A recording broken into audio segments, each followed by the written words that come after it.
Well, welcome again to another episode of Down to Earth, but Heavenly Minded. I'm your host, Risch, and you're listening to Internet Radio, and we have been going through a series on prophecy, and we're going to continue on today, and the title of our episode today is Israel's Place in History. So with that said, let's go. Prophecy, Israel's Place in History, by Daniel C. Snaddon. The Vision of the Valley of Dry Bones, Ezekiel 37 verses 1 to 10. Describe this. This prophecy was given over 2,500 years ago, and it is being fulfilled in our generation. This prophecy declares that in the end times the whole nation, the 12 tribes, will be gathered from the nations of the world. The scattering of the nation. Leviticus 26 verse 33, And I will scatter you among the nations, and will draw out a sword after you, and your land shall be desolate, and your cities waste.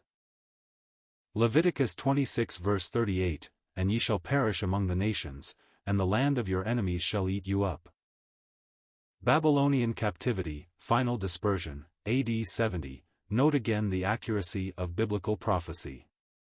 This prophecy was made before Israel even entered the land. History shows how they have been scattered, persecuted, and hated. They have been tortured in turn by Nebuchadnezzar, herds of Persians, Alexander, the Romans, Caesars in Russia, and finally, Hitler and Mussolini, over 8 million in Germany. Nationally speaking, they are indestructible, for example, Jonah and the great fish. They are like the bush that burned and was not consumed. God has blessed his nations who have shown kindness to his people, i.e., Britain and America. The Bible says that the scattered nation will be regathered. See Deuteronomy 30 verses 3 to 4. Then the Lord thy God shall return thy captivity and have compassion upon thee, and will return and gather thee from all the nations where the Lord thy God hath scattered thee. If any be driven out unto the utmost part of heaven, from these will the Lord thy God gather thee, and from there will he fetch thee. History and recent events stand as a proof of the literal fulfillment of this prophecy. Signs of great events. In a general sense, we are seeing signs of impending great events. We are not looking for signs, but looking at them.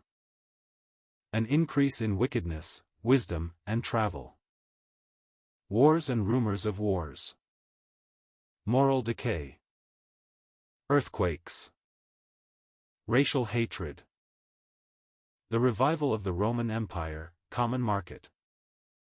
The rise of the Northern Confederacy and satellites.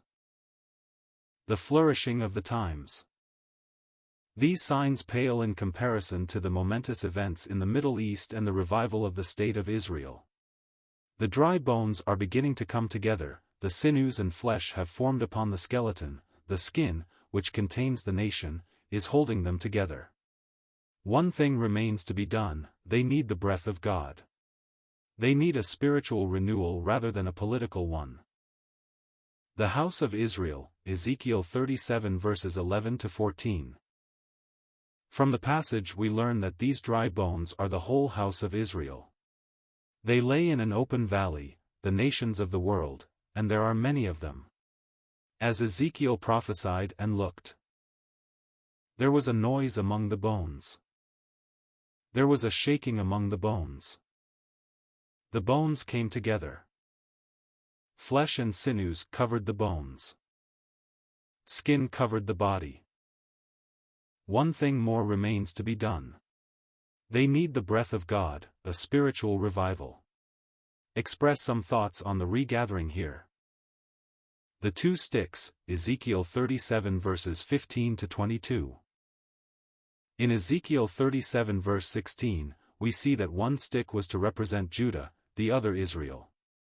These sticks are joined together in Ezekiel 37 verse 17, i.e. they became one.